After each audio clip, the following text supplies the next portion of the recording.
وَنُفِخَ فِي الصُّورِ، اور جب سور میں پھونکا جائے گا، فَصَعِقَ مَن فِي السَّمَاوَاتِ وَمَن فِي الْأَرْضِ، تو ہر کوئی جو بھی آسمانوں اور جو بھی زمین میں ہے سب کے سب بے ہوش ہو جائیں گے، اِلَّا مَن شَاءَ اللَّهُ، مگر جسے اللہ چاہے۔ یہ قیامت کے دن کا جو سور پھونکا جائے گا نا، یہ اس سور کا ذکر ہے کہ جو روئے ارض پہ لوگ ہیں، آسمانوں میں فرشتے آباد ہیں، سب کو موت آ جائے گی سوائے جس کو اللہ چاہے گا، اور وہ ایک شخص ہے جس کی ایکسیپشن ہے۔ وہ بخاری مسلم میں حدیث ہے، نبی علیہ السلام فرماتے ہیں ایک صحابی کا، حضرت ابوبکر صدیق کا، ایک یہودی سے جھگڑا ہوا۔ اس یہودی نے کہا کہ موسیٰ علیہ السلام کو اللہ تعالیٰ نے تمام جہانوں پہ فضیلت دی۔ صحابی نے کہا کہ نبی علیہ السلام کو سارے جہانوں پہ فضیلت دی۔ آپس میں جھگڑا ہوا تو اس صحابی نے نبی علیہ السلام کی محبت میں اس یہودی کو تھپڑ مار دیا۔ یہ بخاری مسلم دونوں میں۔ مقدمہ نبی علیہ السلام کے پاس پیش ہوا، آپ نے اپنے صحابی کو ڈانٹا اور فرمایا مجھے یونس پہ بھی فضیلت مت دو، اور یونس وہ ہیں کہ جن پہ اللہ تعالیٰ کی طرف سے عطاب آیا۔ پھر اتنا عطاب کہ سورہ الصافات میں ہے کہ اگر یونس اللہ سے توبہ نہ کرتے تو مچھلی کے پیٹ سے اس دن نکالے جاتے جس دن مردے اپنی قبروں سے نکالے جائیں گے۔ اور نبی علیہ السلام فرمایا مجھے یہ بھی نہ کہو میں یونس سے افضل ہوں، کسی دوسرے نبی کو ڈیگریڈ نہ کرو میرے مقابلے پہ۔ اور پھر فرمایا کہ تم موسیٰ کی بات کر رہے ہو، قیامت والے دن سب سے پہلے اللہ تعالیٰ مجھے اٹھائے گا، لیکن میں دیکھوں گا کہ مجھ سے پہلے ہی موسیٰ علیہ السلام ہوش میں ہوں گے اور اللہ کے عرش کا پایا تھامے ہوئے ہوں گے۔ مجھے نہیں پتا کہ ان پہ قیامت کی بے ہوشی طاری نہیں ہوئی، اس بے ہوشی کے سبب جو دنیا میں اللہ کی تجلی کی وجہ سے وہ بے ہوش ہوئے، یا مجھ سے پہلے وہ زندہ کر دیے جائیں گے۔ یعنی حضرت موسیٰ علیہ السلام کو یہ جزوی فضیلت تمام پیغمبروں پہ حاصل ہے کہ سب سے پہلے ان کو قیامت والے دن اٹھایا جائے گا، یا ان پہ قیامت کی بے ہوشی طاری نہیں ہوگی، کیونکہ دنیا میں وہ ایک دفعہ بے ہوشی گزار چکے ہیں اللہ تعالیٰ کی تجلی کی وجہ سے، جو سورۃ الاعراف کے اندر آیا۔ اب دیکھیں اللہ تعالیٰ فرماتا ہے جس سے اللہ چاہے گا وہ بے ہوش نہیں ہوگا۔ ثم نفخ فیہ اخری، پھر سور میں دوبارہ سے پھونکا جائے گا۔ فاذا هم قیام ینظرون، تو سب کے سب لوگ زندہ ہو جائیں گے اور یوں کھڑے ہو کے ایک دوسرے کو دیکھنا شروع کر دیں گے، انتظار کریں گے کہ اب کیا ہونا ہے۔ واشرقت الارض بنور ربها، زمین جگمگا اٹھے گی تیرے رب کے نور سے، یعنی اللہ تعالیٰ اس دنیا پہ آ جائے گا جیسا کہ شان کی لائق ہے۔ وجاء ربک والملک صفا صفا، سورۃ الفجر میں آتا ہے نا کہ اللہ تعالیٰ اور فرشتے قطار در قطار اس دنیا پہ اتریں گے، اسی دنیا کے اوپر میدان محشر قائم ہونا ہے۔ واشرقت الارض بنور ربها، زمین جگمگا اٹھے گی تیرے رب کے نور سے۔ ووضع الکتاب، اور نامہ اعمال کا دفتر سامنے رکھ دیا جائے گا۔ وجیء بالنبیین والشہداء، اور بلایا جائے گا نبیوں کو بھی اور شہداء کو۔ شہادت علی الناس کرنے والے لوگ جو نبیوں کے بہاف پہ نبیوں کا پیغام ان کی امتوں تک پہنچاتے ہیں، ان کو کہتے ہیں شہید۔ ایک تو وہ شہید ہے جس کو آپ شہید سمجھ رہے ہوتے ہیں، جو جنگ میں مارا جائے، یہ تو بہت چھوٹا شہید ہے۔ اصل شہید وہ ہے جو اللہ کی دعوت لے کے اٹھتا ہے اور شہادت علی الناس کرتا ہے، جو بخاری مسلم میں موجود ہے۔ کیا میں نے اللہ کا پیغام تم تک پہنچا دیا؟ صحابہ نے کہا یا رسول اللہ صلی اللہ علیہ وسلم پہنچا دیا۔ تو آپ نے 3 دفعہ فرمایا اللہم اشہد اللہم اشہد اللہم اشہد، تینوں دفعہ آسمان کی طرف انگلی اٹھائی، پھر اصحاب کی طرف، اے اللہ گواہ رہنا، اے اللہ گواہ رہنا، اے اللہ گواہ رہنا، یہ مان رہے ہیں کہ میں نے پیغام پہنچا دیا۔ اور پھر فرمایا اب تمہاری ذمہ داری ہے کہ تم اس پیغام کو ان لوگوں تک پہنچاؤ جو یہاں پر موجود نہیں ہے، یعنی وہ شہادت علی الناس، یعنی وہ ذمہ داری جو نبی علیہ السلام کے مبارک کندھوں پر تھی وہ آپ نے شفٹ کر دی امت تک۔ اب امت شہادت علی الناس کرے گی، تو ظاہر ہے جو پھر شہادت علی الناس کرنے والے ہیں ان کو نبیوں والی تکالیف سے بھی گزرنا پڑے گا، تو اللہ تعالیٰ پھر قیامت والے دن ان کو بدلہ دلوائے گا نا۔ نامہ اعمال بھی آ جائیں گے، نبی بھی، اور نبیوں کے جو خلفاء ہیں، جو نبیوں کے طریقے پر قیامت تک لوگوں کو دین کی طرف بلانے والے، شہادت علی الناس کرنے والے لوگ ہیں، وہ بھی بلا لیے جائیں گے۔ پھر کیا ہوگا؟ وَقُضِيَ بَيْنَهُمْ بِالْحَقِّ، پھر ان کے درمیان فیصلہ کیا جائے گا انصاف کے ساتھ۔ وَهُمْ لَا يُظْلَمُونَ، اور ان پر ظلم نہیں کیا جائے گا۔ وَوُفِّيَتْ كُلُّ نَفْسٍ مَّا عَمِلَتْ، اور ہر جان کو وہی کچھ بدلہ دیا جائے گا جو اس نے دنیا میں اعمال کیے ہوں گے، ہر جان کو بدلہ مل جائے گا۔ یہ نہیں ہے کہ دنیا میں کسی نے برے اعمال کیے تو اس کو بدلہ کوئی اچھا مل جائے گا، یا دنیا میں جس بیچارے نے اچھے اعمال گزارے اور زندگی مفلسی کی گزاری، اوتھے بھی جا کے بیچارہ انج ہی رہے گا نا، وہاں تو پھر اللہ تعالیٰ کہ ہاں تو پھر کرنسی کوئی اور ہے نا، وہاں تو نیکیوں کی کرنسی چلے گی نا۔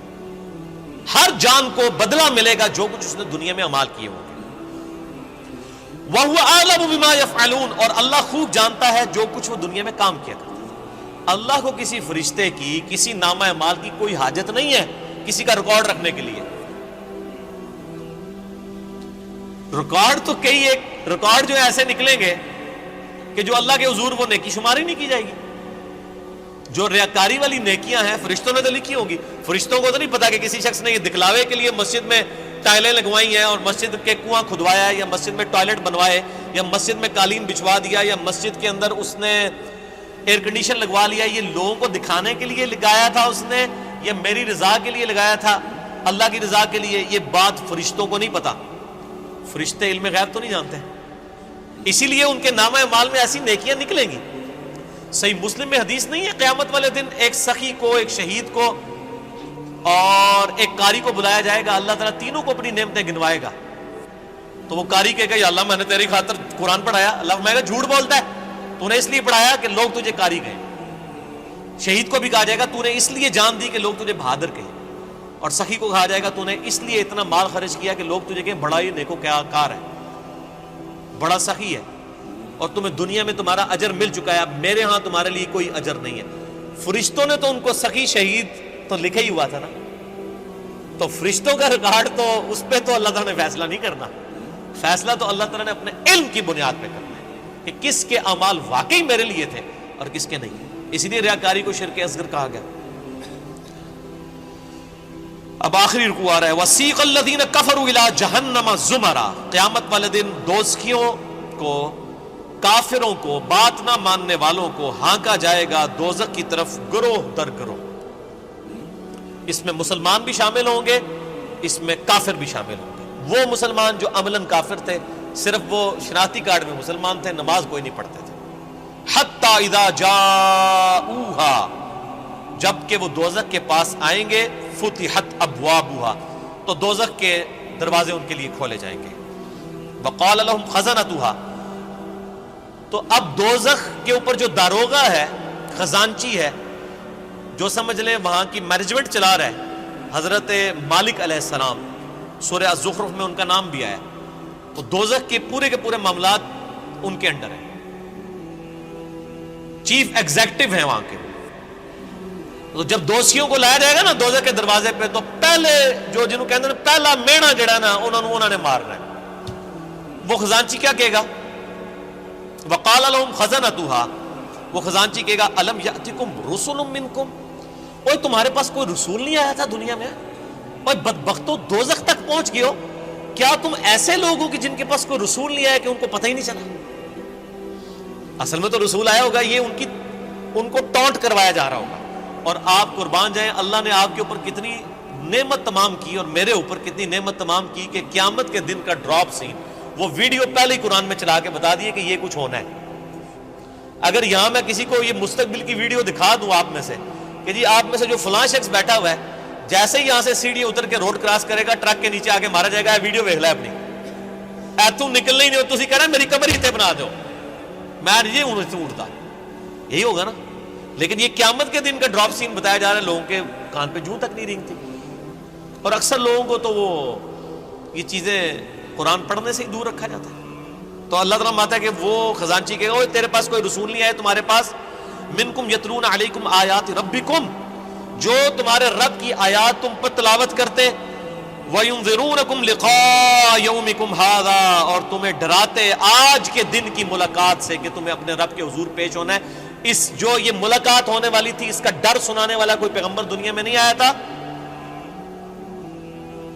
آپ دیکھ لیں اللہ کے حضور بزرگوں والا کوئی کنسپٹ نہیں ہے.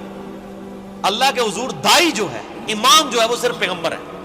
یہاں تو ہونا چاہیے تھا نا کہ کوئی بزرگ نہیں آئے, کوئی فرقیاں دے بزرگ, کوئی شیخ الحدیث جنہوں نے تو گل دسی ہوئے, وہ سارے کے سارے ڈاکی ہیں. اصل میں جو ریپریزنٹیٹو ہے گاڈ کا آن دا فیس آف ارتھ وہ صرف پیغمبر ہوتا ہے, باقی تو سب ڈاکی ہیں, سب کے سب, وہ تو مڈل مین ہے. اصل میں جو پرسنالٹی ہوتی ہے وہ صرف پیغمبر ہوتا ہے.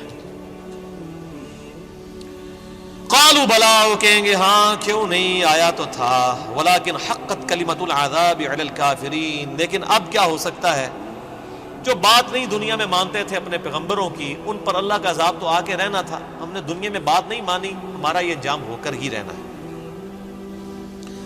قیل ادخلوا ابواب جہنم خالدین فیہا، کہا جائے گا کھولو دوزخ کے دروازے، داخل کر دو ان میں، ان کو ہمیشہ کے لیے۔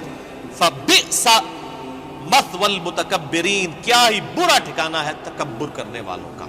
اور تکبر کی ڈیفینیشن میں پہلے بتا چکا صحیح مسلم سے کہ تکبر یہ ہے کہ تم حق بات سے اناد کرو اور لوگوں کو حقیر سمجھو۔ اب سائملٹینیس کنٹراسٹ، اہل جنت جو ہیں وہ کیسے پیش ہوں گے؟ وسیق الذین اتقوا ربهم الی الجنۃ زمرا، اہل جنت کو بھی گروہ در گروہ جنت کی طرف لے جایا جائے گا، یعنی جنتی بھی گروہوں کی شکل میں چل رہے ہوں گے۔ ظاہر ہے کہ کسی ایک دائی کی آواز پہ لبیک کسی نے کہا ہوگا، یعنی ہر زمانے میں حق کی آواز بلند کرنے والے لوگ موجود ہیں جنہوں نے اپنی عبادت نہیں کروائی، اللہ کی عبادت کروائی۔ ایک وہ لوگ آواز بلند کرنے والے ہیں جنہوں نے اپنی تجوریاں بھری، جنہوں نے اپنے نذرانے بھرے، جنہوں نے لوگوں کو اپنی ذات کی طرف لگایا، اور جب ان سے کہا گیا کہ اللہ کے ساتھ لگاؤ تو کیا جو پیچھے تو اللہ ہی ہے نا جی، اور جب کہا گیا کہ نبی علیہ السلام کے ساتھ لوگوں کو جوڑو تو انہوں نے کہا جی یہ بزرگ جو ہیں جو ہمارے امام ہم نے کھڑے کیے ان کے پیچھے نبی علیہ السلام ہی ہے۔ نبی علیہ السلام کو بھی بیک فٹ پہ کر دیا، اللہ کو بھی بیک فٹ پہ کر دیا۔ ان بزرگوں کی بات نہیں ہو رہی، واقعی جنہوں نے اللہ کی دعوت دی ہے، شہادت علی الناس کرنے والے گروہ در گروہ جنت میں داخل کیے جائیں گے۔ حتی اذا جاؤہا، یہاں تک کہ جب وہ جنت کے دروازوں کے پاس پہنچیں گے، وفتحت ابوابها، تو جنت کے دروازے پہلے ہی کھلے ہوں گے۔ پوائنٹ ٹو بی نوٹڈ، دوزخیوں کے لیے دروازے پہنچنے کے بعد کھولے جائیں گے، اور جنتیوں کو جب جنت کے دروازے پہ لایا جائے گا تو پہلے ہی کھولے ہوئے ہوں گے۔ اللہ تعالیٰ ان کو ایک لمحے کے لیے بھی تکلیف نہیں دینا چاہے گا کہ ان کے لیے کوئی سسپینس باقی ہو کہ پتہ نہیں اب یہ کون سا دروازہ کھولنے والا ہے، اور جنت کی خوشبو کتنی دور سے آ رہی ہوگی، تو پہلے ہی جنت کے دروازے کھلے ہوں گے، اتنا ڈیلے بھی اللہ تعالیٰ ان کے لیے نہیں کرے گا۔ وہاں پہ خزانچی نے کیا کہا تھا، تمہارے اندر کوئی رسول نہیں آیا کہ تمہیں کوئی صحیح بات بتاتا؟ وہ کہیں گے ہاں جی آیا تھا لیکن ہم نے بات نہیں مانی۔ یہاں پر جو رضوان ہے جنت کا داروغہ، وہ کہے گا وقال لهم خزنتها، کہے گا جنت کا خزانچی سلام علیکم، کہے گا تم پر سلامتی ہو، طبتم، اور بڑے ہی اچھے رہ گئے ہو تم لوگ، بڑے پاک صاف لوگ ہو تم، فادخلوها خالدین، اب ہمیشہ کے لیے جنت میں داخل ہو جاؤ۔ کہے گا بڑے چنگے رہ گئے ہو تسی اللہ دے بندے ہو، تکو دوسرے نال کی پہ ہوندا جائے۔ وقالوا الحمد للہ الذی صدقنا وعدہ، اب ظاہر ہے جنتی جو ہیں ان کی تو پھر روش ہی کچھ اور ہے، وہ کہیں گے تمام تعریفیں اس اللہ کے لیے جس نے ہم سے جو وعدہ دنیا میں نبیوں کے ذریعے کیا تھا نا کہ دنیا میں اللہ کی مان کے چلو تو جنت تمہاری مرضی کی تمہیں ملنے والی ہے، تمام شکر اس اللہ کا ہے جس نے اپنا وعدہ پورا کیا۔